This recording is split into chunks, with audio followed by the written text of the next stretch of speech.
जितने आस्था चैनल पर कथा सुन रहे हो, जितने फेसबुक और यूट्यूब पर सुन रहे हो, बहुत सावधानी से सुनना। 2 बार पशुपति व्रत कर लिए, आपने ये कर लिया, आपने प्रदोष कर लिया, आपने सोमवार कर लिया, आपने सारे अनुष्ठान कर लिए, बहुत सारे उपाय भी करे, तो 16 श्राद्ध चल रहे हैं, प्रयास करिएगा अपनी जिंदगी में। श्राद्ध पक्ष की एकादशी के दिन पीपल के पत्ते पर शहद की 7 बिंदियां लगा दीजिए। जैसे पीपल के पराग से पितरों की शांति होती है।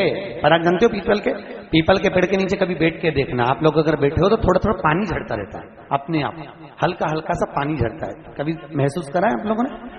पीपल के पेड़ के नीचे बैठना, हल्का हल्का पानी झड़ता रहता है। उस पीपल के पराग, पीपल के पेड़ के नीचे थाली रख दो, उसमें जो पराग झड़े, पीपल के पेड़ का पानी झड़े, उस पानी को पानी में मिलाकर दरवाजे पर अगर सातिया बना दिया जाए तो पितृदोष समाप्त हो जाता है। पीपल के पत्ते पर चंदन लगा दीजिए। 7 आखे चावल, सफेद चावल उस पर रख दीजिए। एक जौ, थोड़ी थोड़ी काली तिल उस पर रख दीजिए। अपने पूर्वजों का नाम लेकर, पितरों का स्मरण कर कर, गोत्र बोलकर, नाम बोलकर बहते हुए पानी में उस पत्ते को छोड़ दीजिए। बहते पानी में छोड़ दीजिए। जिंदगी में कभी संपदा की कमी नहीं आएगी। पितर आशीर्वाद देकर जरूर जाएंगे, ये पक्का। शिव महापुराण की कथा तो यहां तक कहती है, आपके पास में श्राद्ध करने के लिए कुछ भी नहीं है। 16 श्राद्ध में अगर आपको एक ब्राह्मण को भोजन कराने के लिए धन भी नहीं है, किसी बहन बेटी को देने के लिए कुछ भी नहीं है, अगर 1 रुपया भी आप अन्नदान में नहीं कर सकते हो, तो शिव महापुराण की कथा कहती है कहीं घास लगी हो, उस घास को हाथ से नोच कर, खींच कर गाय माता के अगर मुख में भी दे दिया जाए तो पितरों को श्राद्ध के बराबर फल प्राप्त हो। गाय के दूध से कैंसर समाप्त होता है, गाय के मूत्र से कैंसर समाप्त होता है, गाय के गोबर के कंडे पर पांव रखकर हल्दी डालकर बैठ जाओ तो शुगर का लेवल डाउन हो जाता है। गाय का एक एक शरीर का एक एक चीज हमारे जीवन को सुख प्रदान करने वाली। आप लोगों को मालूम होगा आरती के बाद कपूर क्यों जलाया जाता है? जितने लोग कथा सुन रहे हैं बड़े भाव से उत्तर दें। आरती के बाद कपूर क्यों जलाया जाता है? किस लिए जलाया? बहुत दिल से सुनोगे वो दिल से देगा। आरती के बाद कपूर क्यों जलाया जाता है?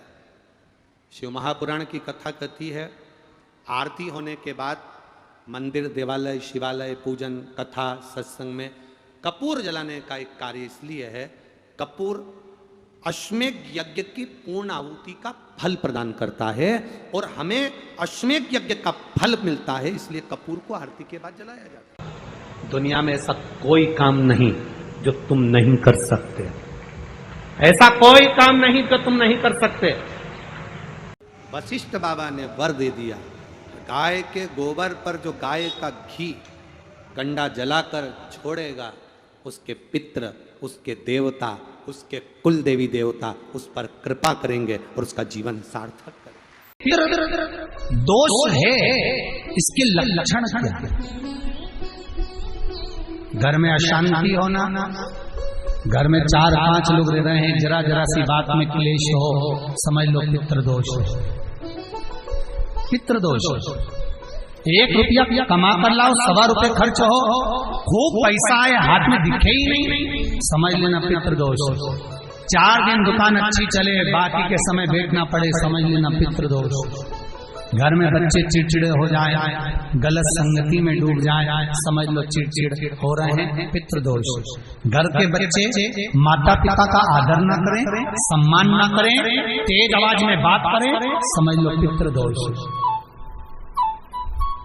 पितृदोष मालूम पड़े। और इतने से भी अगर आप नहीं समझ सकते, परिवार का कोई एक व्यक्ति जब जब भोजन करने बैठे तब तब उसकी थाली में बाल आए, भले वो होटल में खाए तो भी बाल आ जाए, वो कहीं खाना खा रहा है तो बाल आ जाए।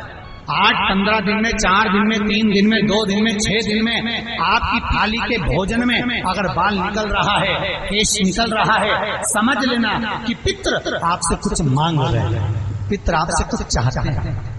क्योंकि पितृ बोलते नहीं आता, केवल घर का व्यक्ति जब भोजन करने बैठेगा सब अच्छे से बनाया, सब अच्छे से करा, फिर भी थाली में अगर बाल निकल रहा है, और कोई व्यक्ति ऐसा होता है जिसकी थाली में बार बार बाल आता है, वो कितने के लिए पत्नी को भी कह दिया, परिवार को भी कह दिया, तो भी वो होटल में खाएगा तो बाल आ जाएगा, अचानक आ जाएगा, भले पानी पिएगा तो आ जाएगा, कुछ खाएगा तो बाल आएगा, 8 दिन में 15 दिन में 6 दिन में उसके भोजन में बाल आएगा ही आएगा। समझ लो पुत्र, कुछ कहना अच्छा। श्री शिवाय नमस्तुभ्यम, सब बोलिए एक बार जमकर, श्री शिवाय नमस्तुभ्यम।